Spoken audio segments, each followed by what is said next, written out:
As Hitler marched triumphantly across Western Europe in the early summer of 1940, his fellow dictator in Italy, Benito Mussolini, dreamt of a similar campaign further south.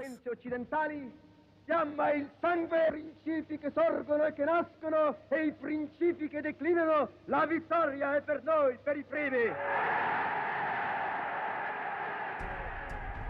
His dream was to build a new Roman Empire that would see Italy expand not only along the northern Mediterranean coast, but south through North Africa. He would turn the Mediterranean into Mare Nostrum, our sea. But it was a dream that would turn into a disaster.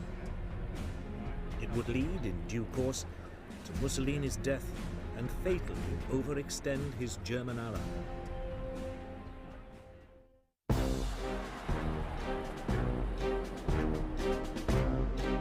At the start of the war, Italy already controlled Libya and Abyssinia, Ethiopia today.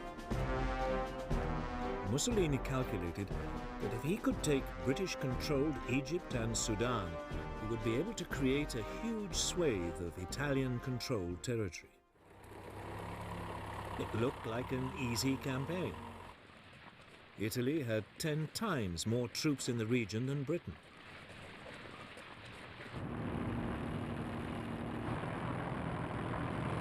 In September 1940, Mussolini invaded Egypt and captured the small coastal town of Sidi Barrani.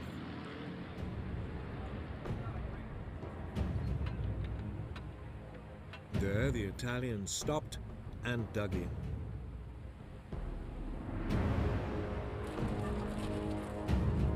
Britain gathered all available forces for a counterattack. On December the 6th, 1940, they moved in across the desert.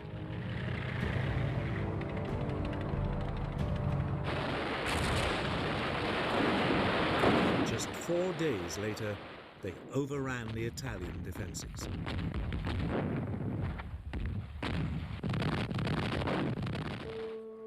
Nearly 40,000 Italians were taken prisoner.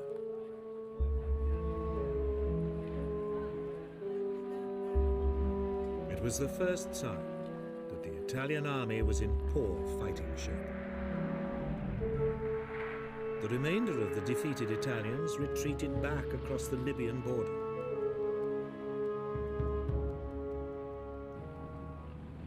The British followed in hot pursuit.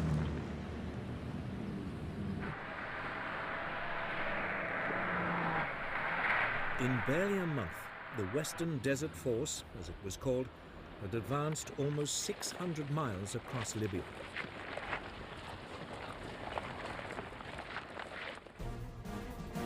It now paused and dug in at the Libyan coastal town of El Agheila.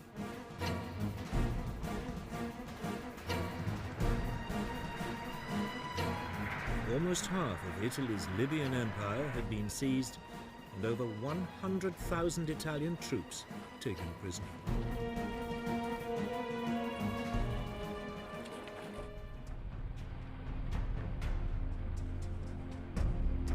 Meanwhile, to the south, British forces invaded Italian-controlled Abyssinia.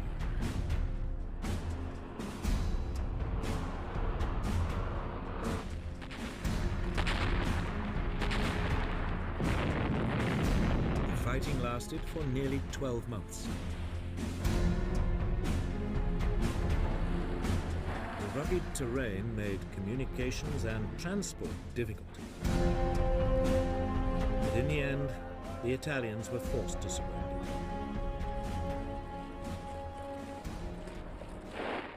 But even as Abyssinia was being secured, Mussolini's empire building was causing problems in another part of the Mediterranean.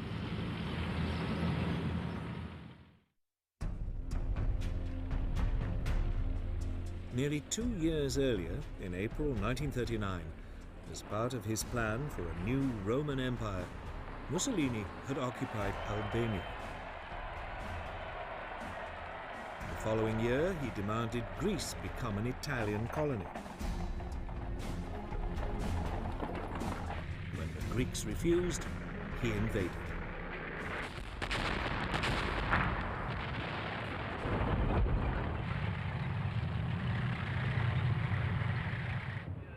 The Greeks were outnumbered more than 2 to 1, but they swiftly turned back the Italian advance.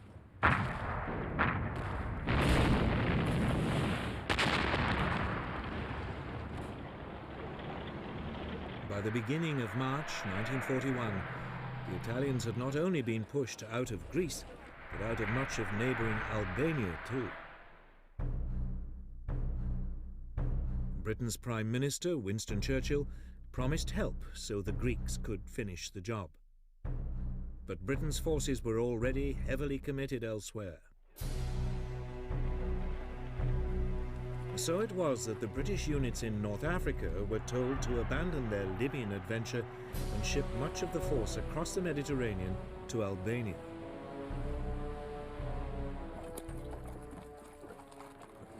As the Italian troops were now pushed back, Mussolini's Balkan ambitions fell apart. The Italians were in deep trouble.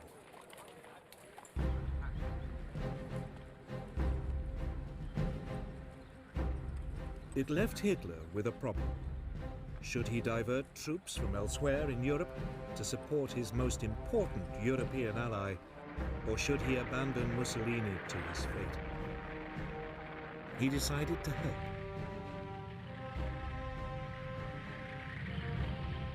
In April 1941, over 500,000 German troops swept down into Yugoslavia and Greece.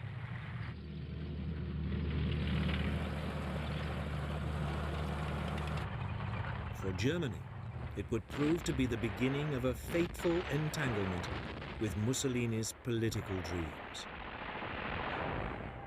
But at first, all went well.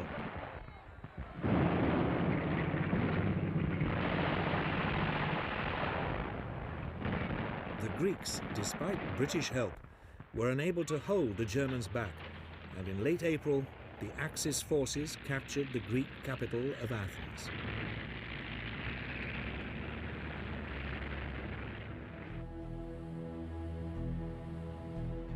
Some 30,000 men were evacuated to the British-controlled island of Crete.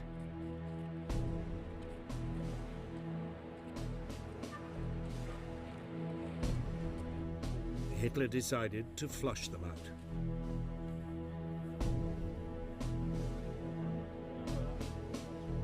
He had at his command some 22,000 parachute and glider-borne troops, backed up by 150 Stuka dive bombers. The landings began at first light on May the 20th.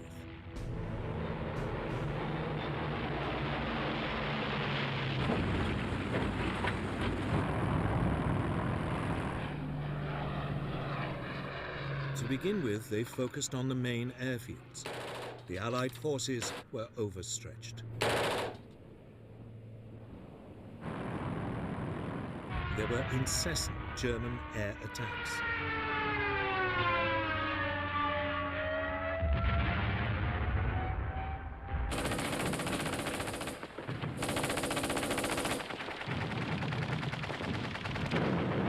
The Germans soon captured the airfields and began to fly in reinforcements. The Allies were pushed back across the island.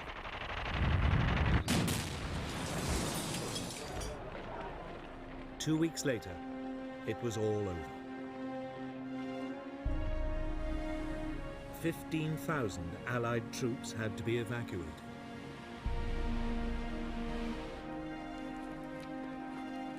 A further 18,000 were taken prisoner.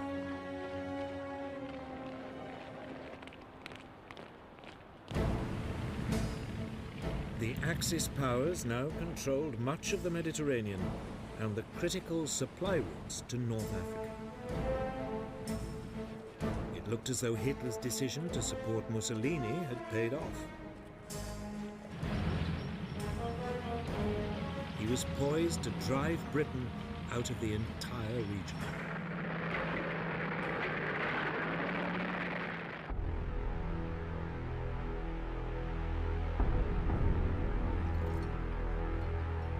In February 1941, a junior German general arrived at the Libyan port of Tripoli.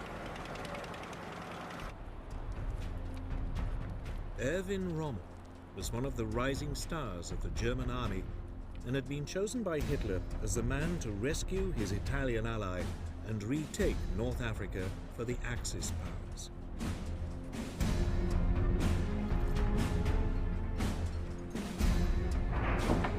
The first units of his Africa Corps were soon landing. Some 16,000 men and over 100 tanks had been diverted from the European front. The Axis forces rapidly outnumbered the British troops, depleted by the war in Greece and Crete.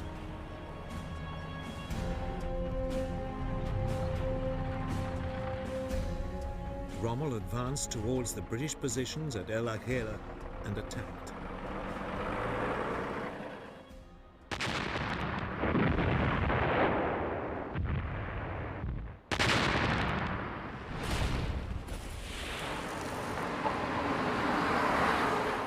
As the British fell back, Rommel pursued them.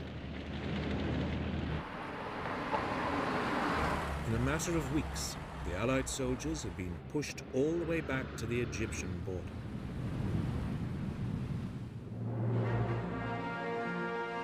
But in the retreat, a division of Australian troops had been cut off by the Germans in the Libyan port of Tobruk. The British commander, Sir Archibald Wavell, now launched 2 successive attempts to relieve them.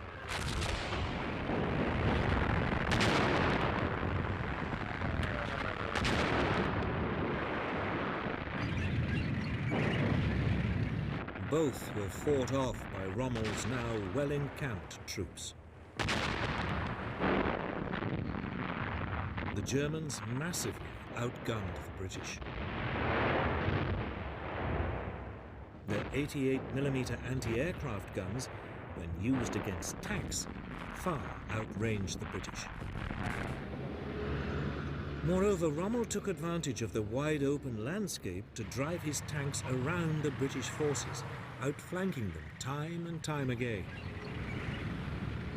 It would become his trademark tactic.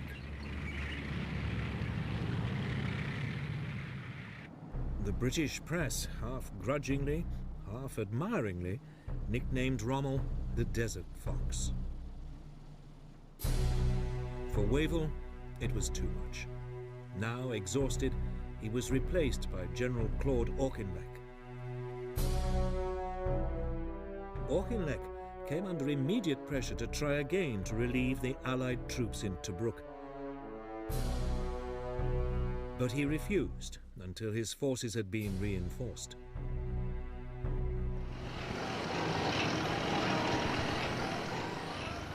Then, on November the 18th, 1941, he launched a major assault.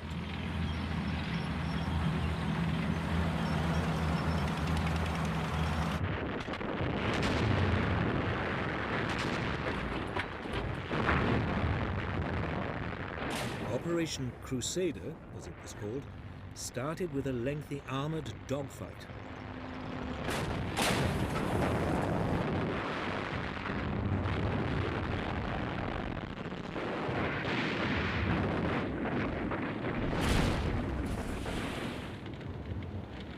Again, the British tanks suffered heavy casualties. But the infantry slowly moved forward.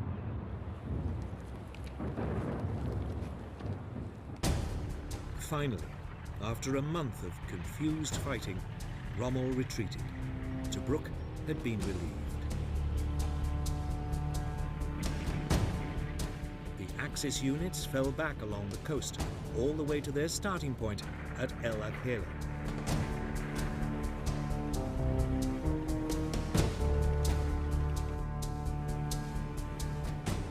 Auchinleck's military command now assumed Rommel was a spent force, at least for the time being. Its units were dispersed to bases along the coast for a badly needed refit.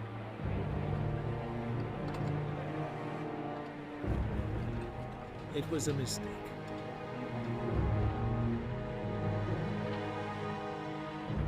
Two months later, in January 1942, Rommel's Afrika Korps was back on the attack.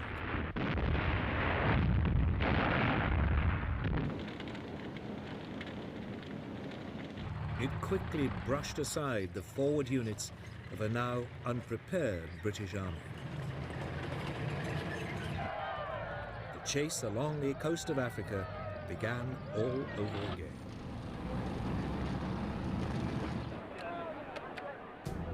The Allies fell back towards a new defensive line just west of Tobruk.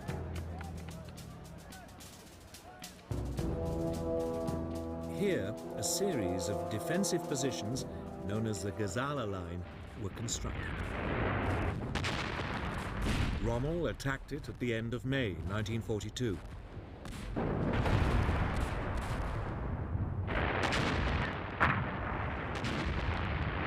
Once again, he swung his armour around the British forces in a great outflanking movement and came in behind the British positions.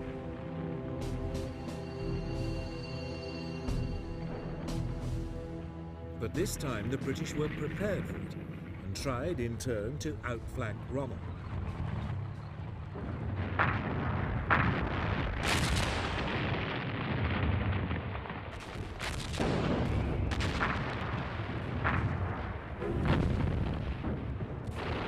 The fighting lasted for 3 weeks as each side tried to outmaneuver the other.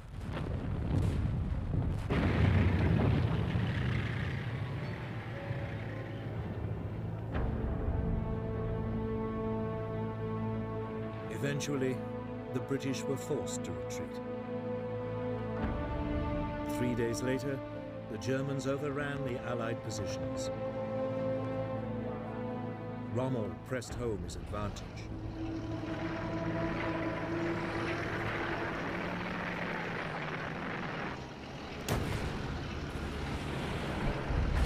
The British withdrawal threatened to become a rout. Finally, Auchinleck turned to face his enemy at the Egyptian village of El Alamein. His southern flank rested on the Qattara Depression, an area impassable to tanks.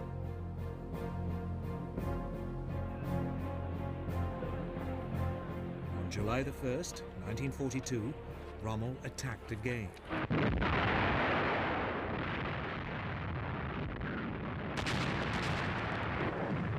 This time, the British defences held.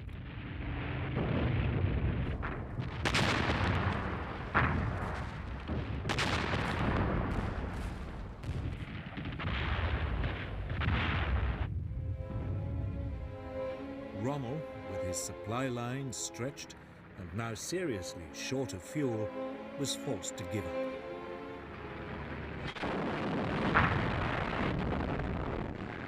Auchinleck attempted a counterattack. For the rest of July, the two sides pushed at each other like exhausted boxers.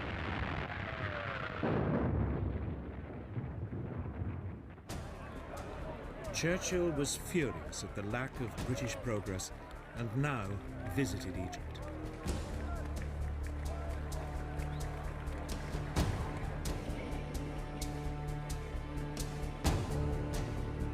Time for yet another change of leadership.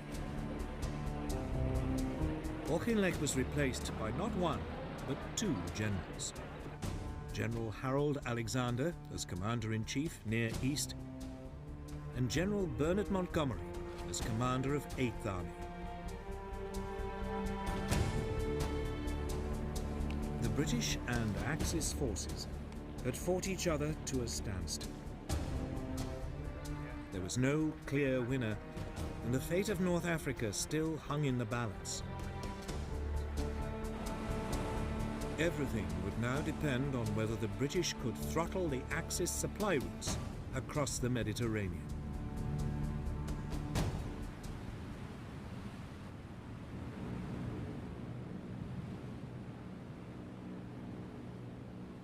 For the first months of World War II, the Allies had enjoyed unchallenged control of the Mediterranean Sea. Britain's oil supplies from the Middle East passed through it undisturbed.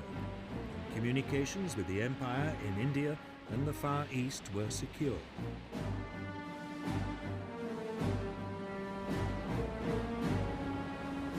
Italy's entry into the war changed all that.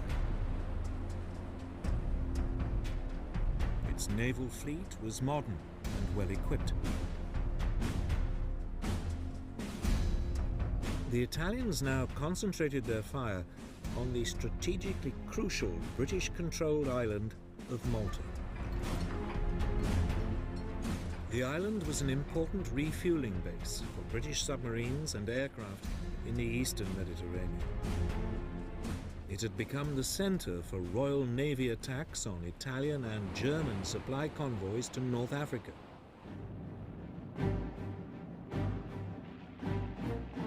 In summer 1940, Italy bombed it.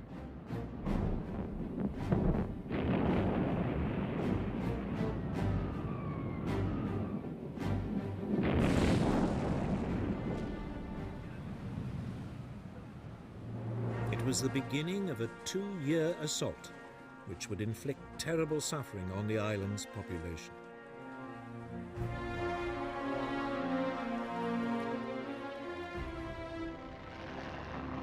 Yet for all Malta's strategic significance, Britain was caught on the hop.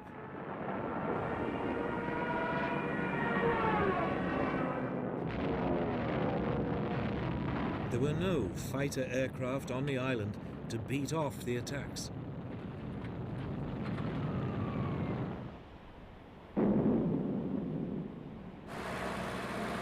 Then, almost by accident, 4 Gladiator fighter biplanes were found in crates on the island. They were hastily assembled.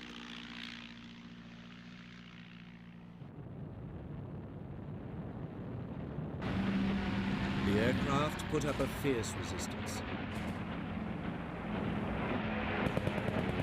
For 3 weeks, the fate of Malta remained uncertain.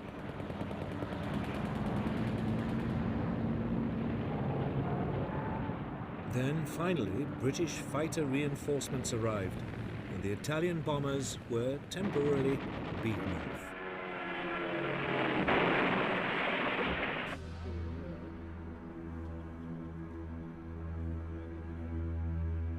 But it was now obvious to the British that they had to do something if they were to keep a toehold in the region.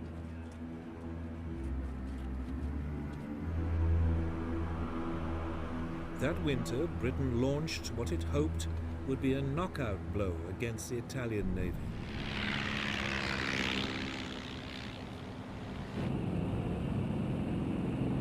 On the evening of November the 11th, 21 Swordfish torpedo bombers lifted off an aircraft carrier.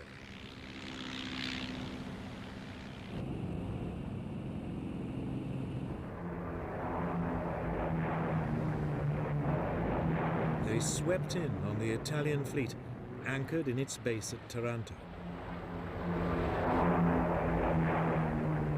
The Italians hadn't expected it.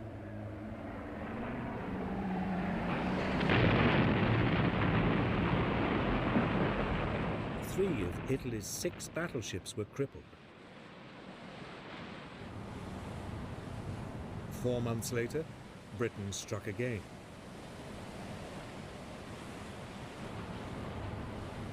The Italian fleet was again caught off guard off the coast of Greece.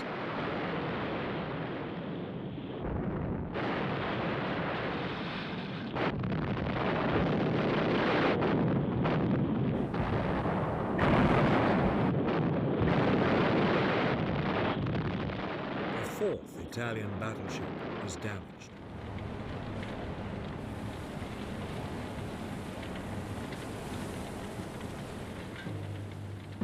Mussolini's challenge to the British Navy was finished.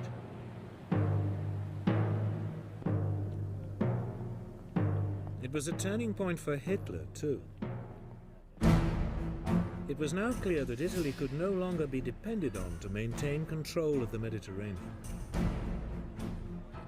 It meant his supply lines to North Africa were at risk of being cut off. Germany decided to take a direct hand.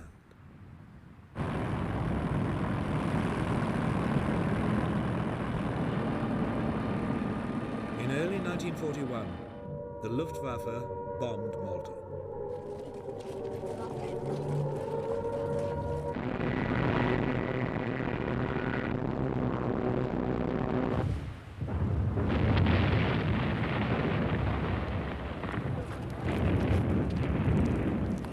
The island took another severe battering. The attacks continued, month after month. Yet the British garrison hung on.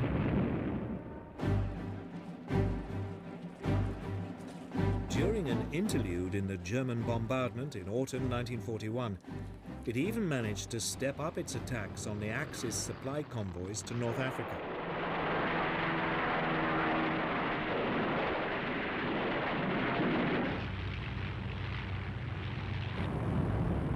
Then the Luftwaffe resumed the assault.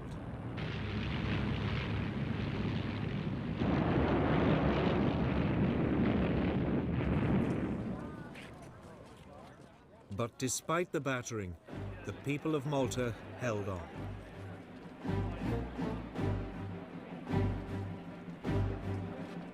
The following spring, in April 1942, they received a unique honor for the heroism they had shown under 4 months of devastating Axis bombardment.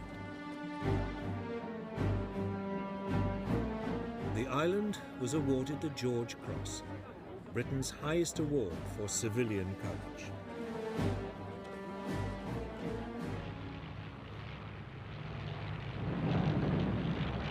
But by the summer of 1942, Malta was running short of supplies and ammunition. In mid-June, the British Navy sent convoys from Gibraltar and Egypt to relieve it.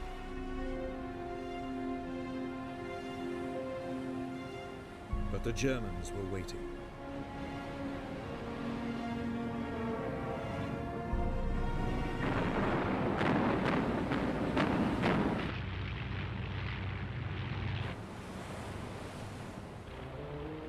Just 2 of the 17 ships got through.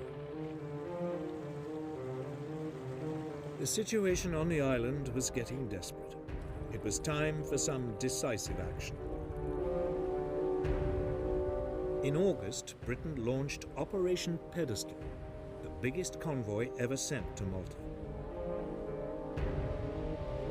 14 merchant ships entered the Mediterranean through the Straits of Gibraltar. They were accompanied by a large naval escort.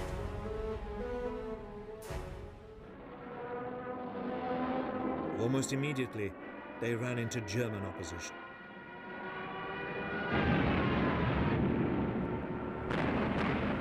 For 3 days, there was a ferocious sea battle as Axis submarines and aircraft attempted to stop and sink the convoy.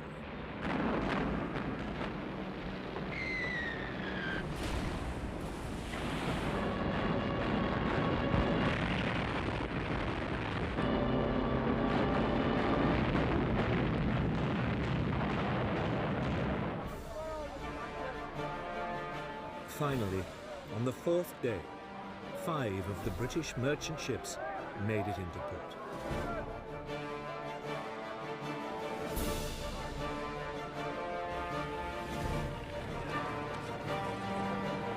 They brought with them just enough supplies to keep the island going. Malta had been rescued. It meant the Allies could continue to harass the Axis supply lines to North Africa.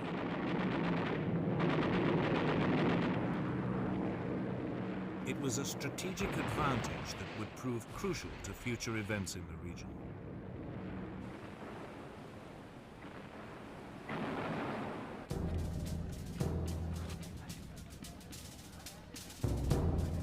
In North Africa, Churchill's orders to his new team, Generals Alexander and Montgomery, were simple: destroy the army commanded by Field Marshal Rommel.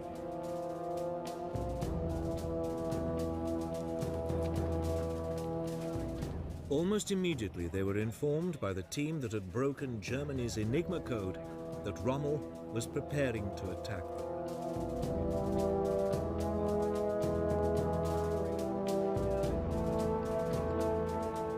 Montgomery assumed the Desert Fox would try another of his outflanking moves and fortified the ridge of Alam Halfa, just to the southeast of El Alamein.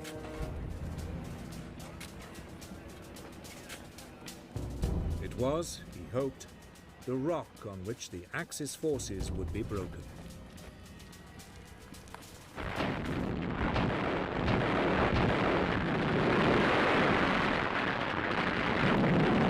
When it came, the fighting lasted for 3 days.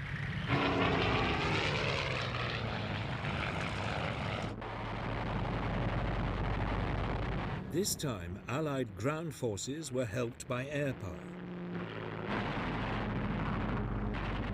The RAF played havoc with the advancing German tanks.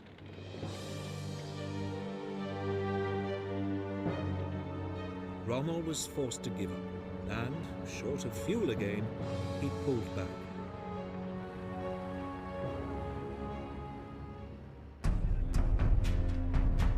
It was now Rommel's turn to dig in. He chose a line between the impassable sand sea of the Qattara Depression and the Mediterranean coast.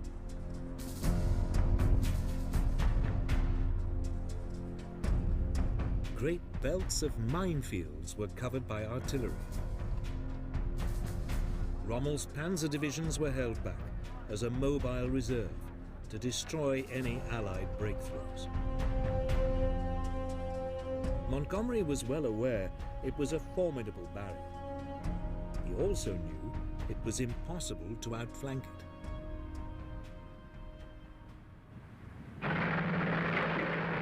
His only option was to punch his way directly through the middle of the Axis defenses.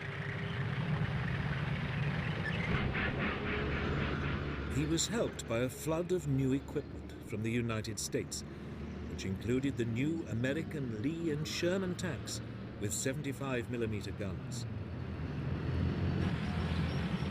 At last, the Allies had a weapon which could match the Germans.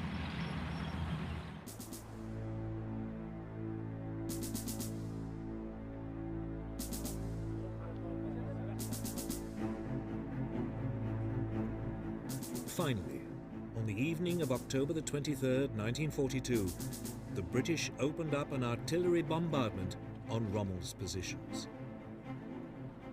The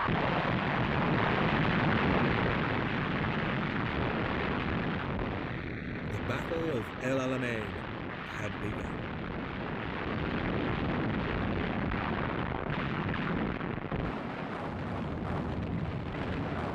Under cover of the bombardment, Allied engineers moved forward to clear paths through the Axis minefields.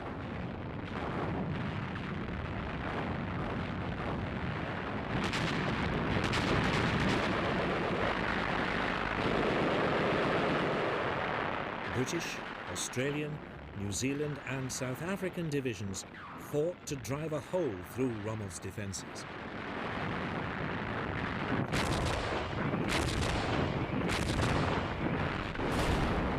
Rommel's artillery took a terrible toll. Casualties mounted on both sides.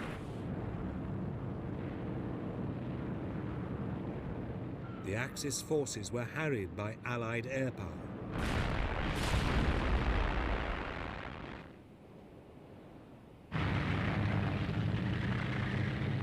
Finally, after 10 days of fighting, the Allied forces broke through. The following day, Rommel retreated.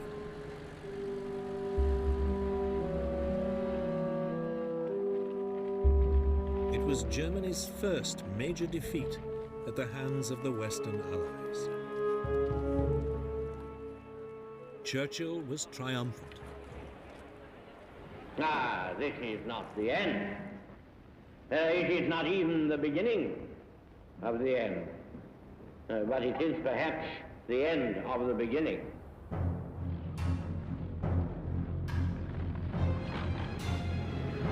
For 2.5 months, Montgomery chased Rommel west along the North African coast towards Tunisia.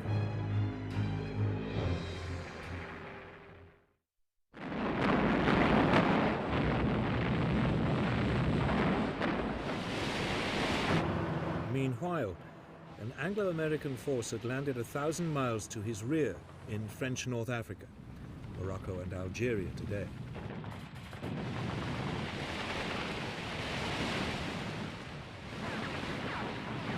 It was codenamed Operation Torch.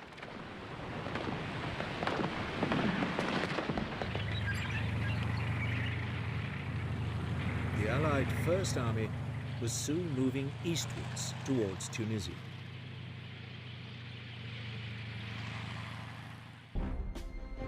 Rommel was in danger of being attacked from behind.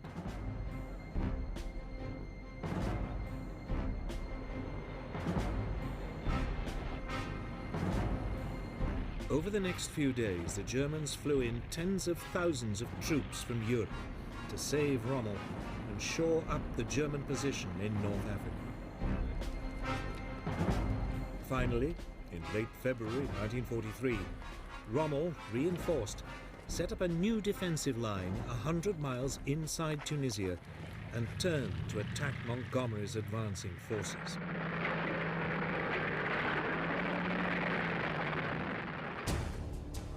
But Montgomery had been forewarned by the Enigma codebreakers, and his troops were waiting as the German tanks rolled forward.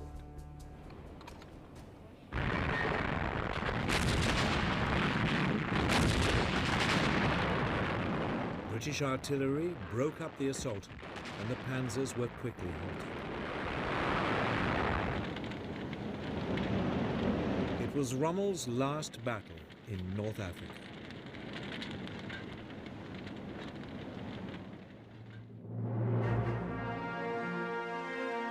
He now returned to Germany to beg Hitler to abandon the North African campaign. But Hitler refused.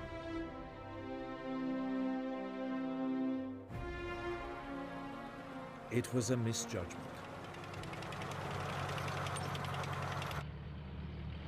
As Montgomery's 8th Army now pushed up from the south, the Anglo-American First Army squeezed in from the west.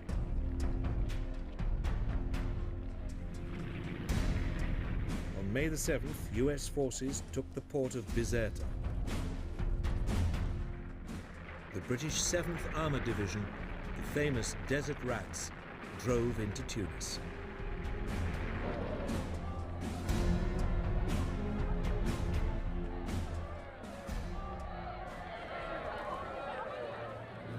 The Allies' pincer closed, and the Axis troops were trapped. 5 days later, 250,000 German and Italian soldiers surrendered. It was more than twice the number that had surrendered at Stalingrad 4 months earlier. For Germany, it was another momentous disaster.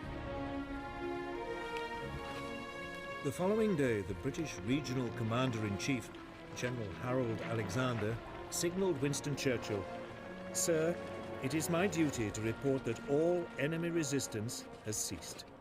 We are the masters of the North African shores."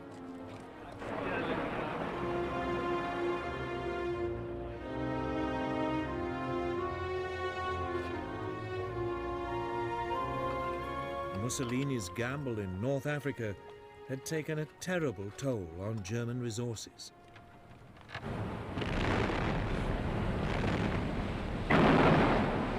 It was about to have even more serious consequences for both him and Germany.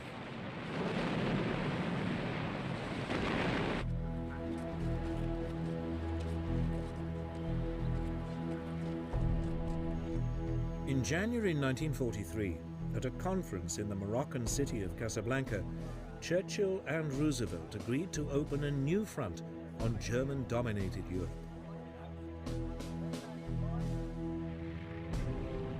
The obvious target was Italy, seriously weakened by its North African failures. The only question was, where should the invasion begin? Should the route go via Sardinia or Sicily? The Allied High Command chose the Sicilian route, but to throw the Germans off the scent, they organized a deception plan.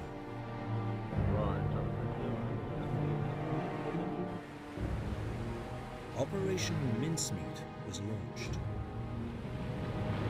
The corpse was dropped off the shores of Spain carrying false papers. When it was washed ashore in May 1943, the papers passed to the Germans, they revealed that the Allies would pretend to attack Sicily, but that their real target was Sardinia.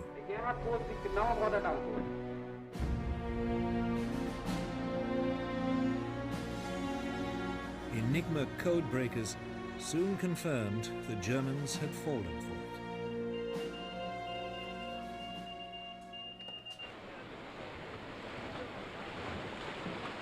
Six weeks later, the British 8th Army, under Montgomery, landed in the southeast corner of Sicily.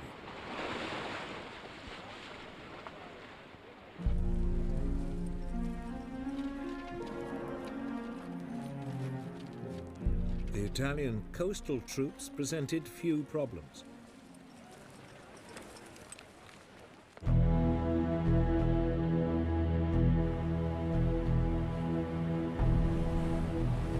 Further west, the US 7th Army landed in the Gulf of Gela.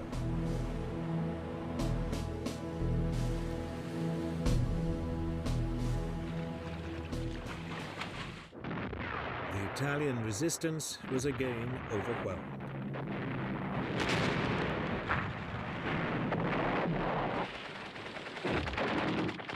For the Italian people, the invasion of Sicily was the final humiliation.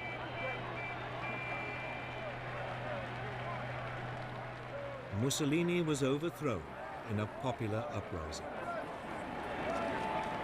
The new government now opened secret talks with the Allies for an armistice.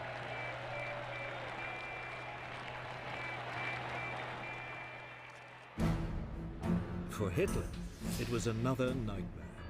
He was now forced to pour in yet more scarce resources to protect his southern flank. He told his commanders that even if Italy surrendered, they should fight on.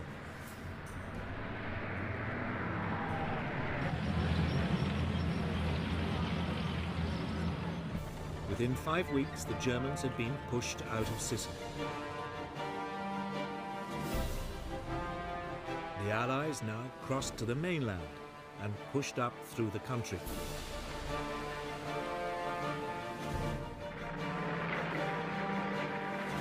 US troops moved up the west side. British troops moved up the east.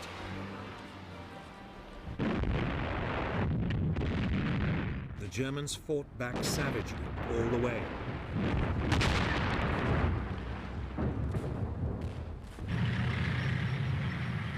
Even so, Naples fell to the Allies on October the 1st, 1943.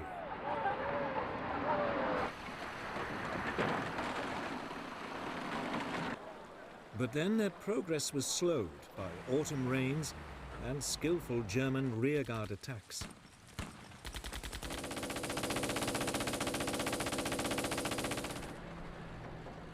It was not until the end of November that Allied forces finally reached the Gustav Line, the first of a series of German defensive positions cutting across Italy.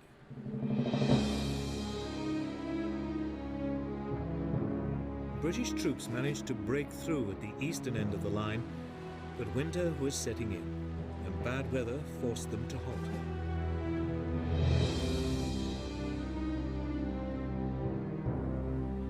Nevertheless, in the west, US forces attempted to outflank the German defenses by taking to the sea.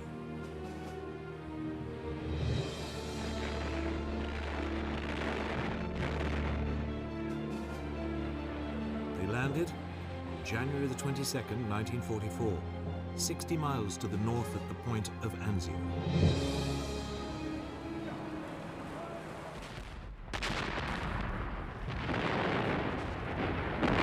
But here, amidst fierce fighting, they were pinned down and nearly driven back into the sea.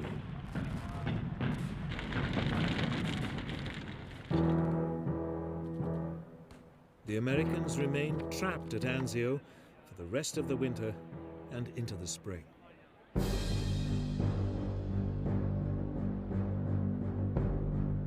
Meanwhile, in the center of Italy, the key to breaking the Gustav Line was the towering Monte Cassino mountain complex.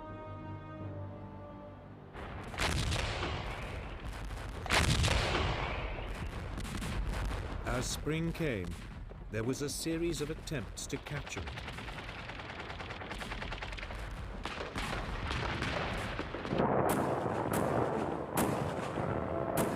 Each assault failed.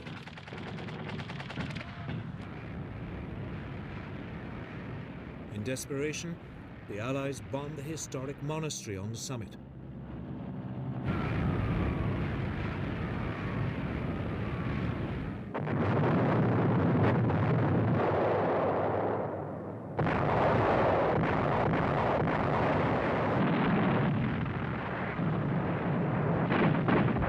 But the Germans hung on.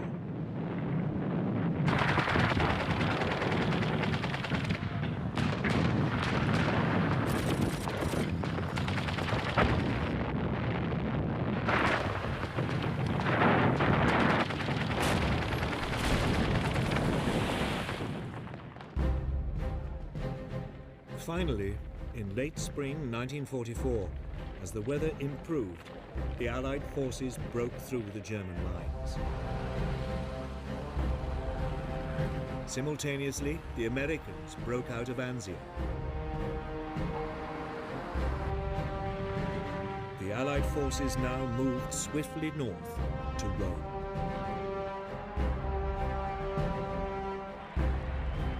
The Italian capital was liberated on June the 4th, 1944.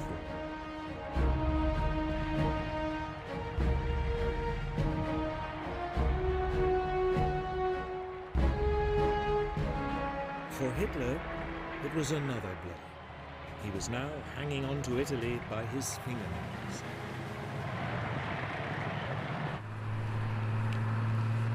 The Allies continued to push north.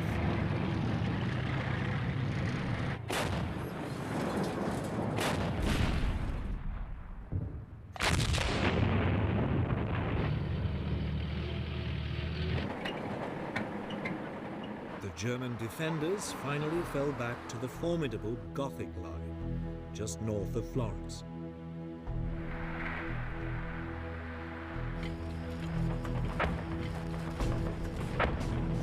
Here, bad weather again brought the Allied advance to a halt.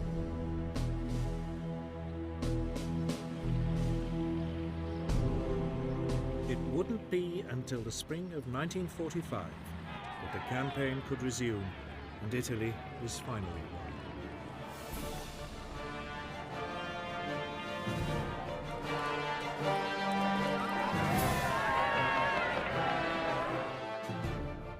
By then, the Italians had had enough of Mussolini.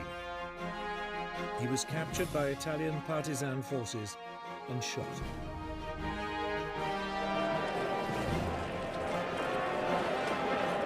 His corpse was hung by its heels in Milan. Mussolini's war had been a catastrophe for himself and his country. It had also left the German southern flank dangerously exposed. The German army was now overcommitted, short of troops, and retreating on all fronts.